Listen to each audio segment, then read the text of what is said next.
இது வந்து first film debut film பண்றவங்களுக்கு கொடுக்குற அவார்டு. உலகம் ஃபுல்லா இருந்து செலக்ட் பண்ணுவாங்க. இந்த அவார்டை ஏற்கனவே வாங்கினவர் வந்து கிறிஸ்டோபர் நோலன் அப்படின்னு சொல்லி சொன்னாரு. நான் அப்படியே பார்த்தேன் அவரை, வினோத்தை பார்த்துட்டு, எந்த ஊர் பிரதர் உங்களுக்கு அப்படின்னேன். ஆனா இங்கே தானே, மதுரை தானே அப்படின்னாரு. இந்த படத்துல நான் என்ன இன்வெஸ்ட் பண்ணியிருக்கேனோ இது போக இந்த படம் வெற்றி அடைஞ்சு எனக்கு லாபம் வந்தால் அதுல ஃபர்ஸ்ட் இருக்கிறத எடுத்து நான் உங்களுக்கு அடுத்த படம் அட்வான்ஸா கொடுப்பேன்.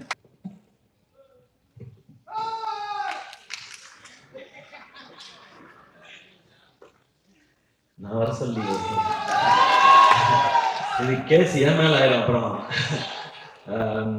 இங்க வந்திருக்கிற எனக்கு பிடித்த பேசவா வேணாமா? கிளம்பில எல்லாருமே கிளம்பிடலாம், டைம் ஆகுது. இங்க வந்து இந்த விழா சிறப்பான ஒரு விழாவை ஆக்குனது மட்டும் இல்லாம மனசுல இருந்து அவ்வளவையும் பாராட்டுகளா கொடுத்த எனக்கு பிடித்த இயக்குநர்கள் எல்லாருக்கும் வணக்கம், நன்றி. கொட்டுக்காளியோட டீம் எல்லாருக்கும் வணக்கம்.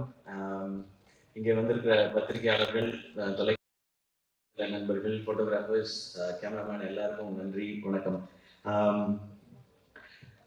இது முதல்ல நான் கூழாங்கல் படம் பார்த்தேன். எனக்கு அருண் மிஸ்ரா கூப்பிட்டு போய் நம்மளோட ஃப்ரெண்ட் ஒருத்தர் நீங்க இந்த படம் பாருங்க அப்படின்னு சொல்லி சொன்னாரு. நான் அந்த படம் பார்த்தேன். உண்மையிலே எனக்கு வந்து அதை புரிஞ்சுக்கிறதுக்கு ரொம்ப ரொம்ப சிரமமா இருந்தது. எனக்கு வந்து நான் ஏற்கனவே சொன்னதான், நான் நிறைய உலக சினிமாக்கள்லாம் பார்த்தது இல்லை. எனக்கு தெரிஞ்சதெல்லாம் தமிழ் சினிமால என்னென்ன படங்கள்லாம் வந்திருக்கோ அதெல்லாம் பார்த்துருக்கேன். இங்க இருக்கிறது மட்டும்தான். இதுல வித்தியாசமா வந்த படங்கள் எல்லாம் தான் எனக்கு ஓரளவுக்கு இருக்கிற புரிதல். அந்த படத்தை புரிஞ்சுக்கிறதுக்கு ரொம்ப சிரமமாச்சு. அப்புறம் பேசி தெரிஞ்சுக்கிட்டேன். அப்புறம் அவர் வந்து ஒரு அவார்டு வாங்கினாரு அப்படின்னு சொன்னாங்க, ராட்டர்டாம் ஃபெஸ்டிவல். நமக்கு அதிகமா வெளியே தெரிஞ்ச ஃபெஸ்டிவல்ஸ் வந்து கான் ஃபிலிம் ஃபெஸ்டிவல், ஆஸ்கர் மட்டும்தான் நமக்கு தெரியும். இது ராட்டர்டாம் ஃபிலிம் ஃபெஸ்டிவல்னு சொன்னாங்க. அதுல வந்து அவர் அவார்டு வாங்கியிருக்காரு அப்படின்னாங்க. ஓ அப்படியா, ஓகே அப்படின்னு சொன்னாங்க. நமக்கு தெரியல. அப்பதான் அருண் சொன்னாரு, இது வந்து ஃபர்ஸ்ட் ஃபிலிம் டெபியூ ஃபிலிம் பண்றவங்களுக்கு கொடுக்குற அவார்டு. உலகம் ஃபுல்லா இருந்து செலக்ட் பண்ணுவாங்க. இந்த அவார்டை ஏற்கனவே வாங்கினவர் வந்து கிறிஸ்டோபர் நோலன் அப்படின்னு சொல்லி சொன்னாரு. நான் அப்படியே பார்த்தேன் அவரை, வினோத்தை பார்த்துட்டு, எந்த ஊர் பிரதர் உங்களுக்கு அப்படின்னேன். ஆனா இங்கே தானே, மதுரை தானே அப்படின்னாரு. எனக்கு வந்து ஒரு மாதிரி அப்படியே கூஸ் பம்ஸ் ஆயிடுச்சு. மதுரையில இருந்து போய் ஒரு இன்டர்நேஷனல் ஃபிலிம் எடுத்து கிறிஸ்டோபர் நோலன் வாங்கின அவார்டை ஒருத்தன் நம்ம ஊர்ல வாங்கியிருக்கான், ஏன் இது வெளியே தெரியவே இல்லை அப்படின்னு சொல்லி நான் அருண்கிட்ட கேட்டேன். என்ன தெரியல, அந்த படம் எப்போதான் ரிலீஸ், அதை ரிலீஸ் பண்ணி இது ஒரு மொமெண்ட் ஆக்கலாமே என்பது, அது என்ன காரணங்கள் எனக்கு தெரியல, அதுக்குள்ள நான் போக விரும்பல, அது கரெக்டா நடக்கலன்னும் போது அப்ப நான் அருண்கிட்ட சொன்னேன், அவரோட அடுத்த படம் நான் ப்ரொடியூஸ் பண்றேன், அவர் என்ன கதை வச்சிருக்காருன்னா தெரியல, என்னவா இருந்தாலும் நான் பண்றேன், கதைக்காக நான் பண்றதுன்ற தாண்டி இப்படி ஒருத்தனை செலிப்ரேட் பண்றதுக்காக நான் இந்த படம் பண்றேன்னு. இந்த படம் ஆரம்பிக்கப்பட்டதுக்கான ஒரே காரணம் வினோத் ராஜ் அப்படிங்கிற ஒருத்தரை செலிப்ரேட் பண்றதுக்காக மட்டும்தான். அதுக்காக இது என்ன பட்ஜெட் எதுவுமே தெரியாது. அவர் கதை சொன்னாரு, ஐடியா சொன்னாரு, எனக்கு ஃபுல் கதையெல்லாம் சொல்லாதீங்க, சொன்னீங்கன்னா அது இப்படி இருக்கலாம் அப்படி இருக்கலாம்ன்ற டிஸ்கஷன் வரும். உங்களுக்கு என்ன எடுக்கணும்னு தோணுதோ அதை எடுங்க, பட்ஜெட்டை ஒர்க் அவுட் பண்ணி கொடுங்க, இது நம்ம பண்றோம், அவ்வளவுதான். ஏன்னா இங்க இருந்து பயங்கரமான படம் வரணும், நம்ம ஊர்ல இருந்து ஏன் வர்றதில்லை, நம்ம அடிக்கடி கேட்டுட்டே இருக்கோம். அதை நிறைய இயக்குநர்கள் பண்ணிட்டே இருக்காங்க. அதையும் தாண்டி ஒரு ஸ்டெப் வைக்கணும். அவங்களை எந்த கேள்வியும் கேட்காம அந்த விஷனோட அவங்கள விட்டுறது தான் சரியா இருக்கும்னு எனக்கு தோணுச்சு. ஸோ இது வினோத் ராஜை செலிப்ரேட் பண்றதுக்காக நான் இது இப்போ அந்த செலிப்ரேஷன் ஆரம்பிச்சிருச்சுன்னு நினைக்கிறேன். இந்த படம் பார்த்து இங்க மிஷ்கின் சார் பேசினது, பாலாஜி சக்திவேல் சார் பேசினது, லிங்குசாமி சார் பேசினது, வெற்றி சார் பேசினது, இன்னும் நிறைய இயக்குநர்கள் பேசினது எல்லாம் பார்க்கும்பொழுது ஓகே, நம்ம எல்லாரும் சேர்ந்து செலிப்ரேட் பண்ண ஆரம்பிச்சிட்டோம் அப்படிங்கிறது தான் எனக்கு அந்த சந்தோஷம் இருக்கு. வினோத், இது வந்து ஒரு ஸ்டார்ட் தான். இந்த படத்துல நான் என்ன இன்வெஸ்ட் பண்ணியிருக்கேனோ இது போக இந்த படம் வெற்றி அடைஞ்சு எனக்கு லாபம் வந்தால் அதுல ஃபர்ஸ்ட் இருக்கிறத எடுத்து நான் உங்களுக்கு அடுத்த படம் அட்வான்ஸா கொடுப்பேன். நீங்க அடுத்து என்ன படம் எடுக்கணும்னு நினைக்கிறீங்களோ அதை எடுங்க. அது போக இன்னும் கொஞ்சம் லாபம் கிடைச்சதுன்னா வினோத் ராஜ் மாதிரி இன்னும் எங்கேயாவது இயக்குநர்கள் இருக்காங்களான்னு தேடி கண்டுபிடிச்சு கொடுக்கறதுக்கு அருண் மிஸ்ரா இருக்காரு. அவர் அந்த மாதிரி கண்டுபிடிச்சு கொடுத்தாருன்னா அவங்களுக்கு இன்னும் 2 பேருக்கு நான் அட்வான்ஸ் கொடுப்பேன்.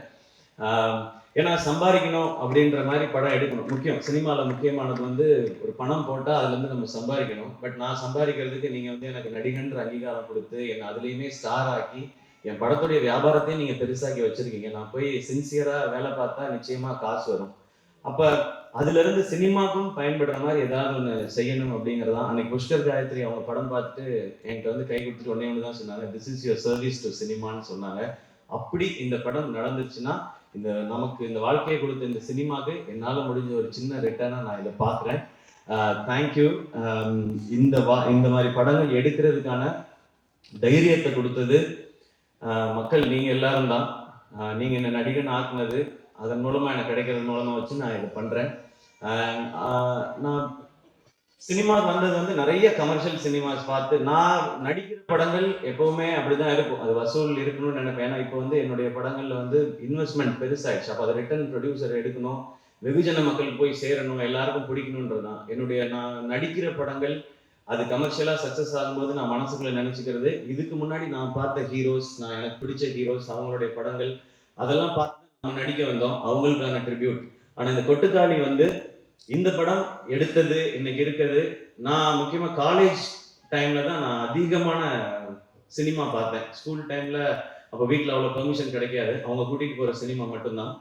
காலேஜ் டைம்ல நான் பார்த்த காலகட்டத்தில் தான் நான் வந்து பார்த்தது வந்து Balaji Sakthivel sir, Lingusamy sir, Gautham Menon sir, A R Murugadoss sir, Hari sir, Dharani sir, இவங்க படங்கள் எல்லாம் தான் நான் பார்த்தேன். ஸோ நான் இந்த மாதிரி படங்கள் எடுத்து இது வந்து சக்சஸ் ஆகிறது, இது வரைக்கும் தமிழ் சினிமாவை ஒவ்வொரு முறையும் அடுத்தடுத்த கட்டத்துக்கு கொண்டு போன இயக்குநர்களுக்கு ஒரு ரசிகனா நான் கொடுக்குற ஒரு மரியாதையும் ட்ரிபியூட்டும் தான். பாரதி ராஜா சார், பாலச்சந்தர் சார்ல ஆரம்பிச்சு இன்னைக்கு எல்லா வகையிலுமே நம்ம சினிமாவே நெக்ஸ்ட் லெவலுக்கு கொண்டு போயிட்டு இருக்கிற வெற்றி சாரா இருக்கட்டும், எல்லாருக்குமே நான் ஒரு சினிமா ரசிகனா இருந்து சினிமாக்குள்ள வந்ததுக்கு என்னுடைய ஒரு ட்ரிபியூட்டா நான் இந்த கொட்டுக்காளி படத்தை நான் பார்க்குறேன். தேங்க்யூ. நீங்க எல்லாரும் இன்ஸ்பயர் பண்ணியிருக்கீங்க அடுத்தடுத்த ஜென்ரேஷன்ஸை. ஸோ நாங்கள் அடுத்த ஜென்ரேஷன் எல்லாரும் சேர்ந்து இதை முயற்சி பண்ணியிருக்கிறோம்.